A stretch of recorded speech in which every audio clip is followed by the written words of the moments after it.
शहनवाज हुसैन। दूसरी संपादकीय सलाह दी कि चीन को गाली दो ना, पाकिस्तान को। और आजकल चैनल्स यही कर रहे हैं कि देखो पाकिस्तान तो लुट गया, कंगाल हो गया, आतंकिस्तान।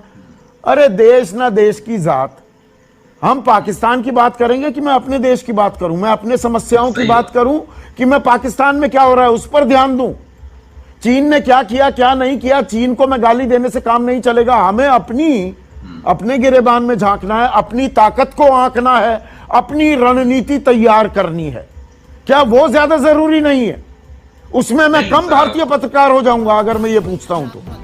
चीन को गाली दे दूंगा तो भारतीय पत्रकार हो गया, स्टैंप लग गई। चार जन जब करेंगे तेरी बुराई तब समझ जाना कि तू बेटा मचा रहा है दबाई। मैं चाहता हूं न्यूज़ 24 से सिर्फ आलोचनात्मक सवर न आए, रचनात्मक डिबेट आज कीजिए। देखिए आप एजेंडा मत कैसे करेंगे, एक एजेंडा आप एजेंडा सेट मत कीजिए। सुन लीजिए ना जनाब, पत्रकारिता संपादकीय सलाह मत दीजिए। आप जब भारतीय पत्रकार कहते हैं, एक मिनट शहनवाज हुसैन, मुझे मत समझाइए। ये जो गला फाड़कर राष्ट्रवादी अपने आप को बताने की कोशिश करते हैं, कुछ पत्रकारों में भी ये बीमारी हो गई है। पत्रकार का धर्म होता है सवाल पूछना, और सवाल पूछे जाएंगे। और मुझे किसी से सर्टिफिकेट की जरूरत नहीं है कि मैं राष्ट्रवादी हूं या नहीं हूं, मुझे नहीं चाहिए किसी का सर्टिफिकेट। लेकिन जो मैंने सवाल पूछा था, देखिए इस वक्त की बड़ी ब्रेकिंग, छोड़िए ये बातें होती रहेंगी, ये पोस्चरिंग की बातें हैं। सब भारतीय हैं यहाँ पर, सब देशभक्त हैं, ये किसी से सबक नहीं चाहिए।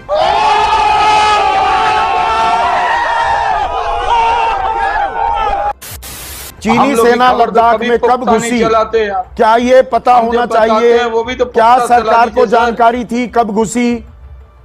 ये सवाल पूछा जाना चाहिए। मैं सवाल पूछ रहा हूं, आपको लगता है गैर जरूरी है? कहिए गैर जरूरी है, वाहियात सवाल पूछे जा रहे हैं। लेकिन ये कहना और ये पूछना कि ये सर्वदलीय बैठक आज 19 तारीख को क्यों हो रही है, 5 मई से हमें जानकारी, उसका जवाब मैं जरूर दूंगा आपको। ये अब क्यों हो रही है, पहले नहीं होनी चाहिए थी क्या? संदीप जी, ये सवाल माननीय सोनिया जी का है या माननीय संदीप चौधरी? संदीप चौधरी सवाल पूछते हैं। उस दिन भी आप पूछ रहे थे, मुझे किसी के कांधे की जरूरत नहीं, बहुत मजबूत कांधे हैं।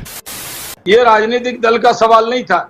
जब ये संकट बढ़ा हमने बुलाया है, उस पर सवाल क्या है? ठीक है, बुलाया उस मीम अफजल साहब, ना बुलाए तब सवाल। संकट होने पर ही तो सर्वदलीय बैठक बुलाई जाएगी। इन 6 सालों में मोदी राज में 3 दफा सर्वदलीय बैठक बुलाई गई है।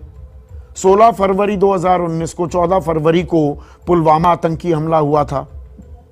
उससे पहले सर्जिकल स्ट्राइक जो पीओके पर की गई, या बल्कि मैं कहूं उसके बाद, तब सर्वदलीय बैठक हुई थी। तो सर्वदलीय बैठक तो कोई घटना होती है उसके बाद बुलाई जाएगी, घटना होने से पहले बुलाई जाएगी क्या?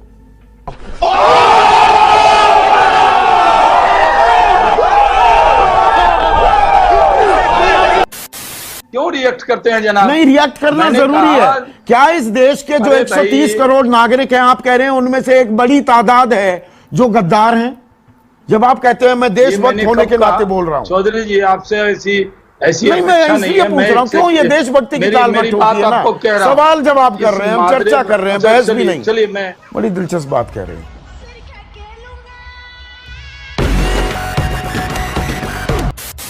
नरेंद्र मोदी हैं, ये अगर इन्होंने कहा कि शहीदों का बलिदान व्यर्थ नहीं जाएगा तो नहीं जाएगा। नहीं, हम इस बात पर कसौटी पर कसेंगे ना, उनके इन शब्दों को कसौटी पे कसेंगे, बिल्कुल कसेंगे कसौटी पर। ये कहना चाहता हूं, अपनी देश की सेना, सरकार पर, प्रधानमंत्री पर भरोसा कीजिए।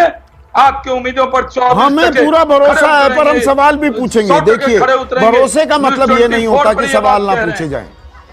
अरे भाई, भरोसे का मतलब ये नहीं होता सवाल ना पूछे।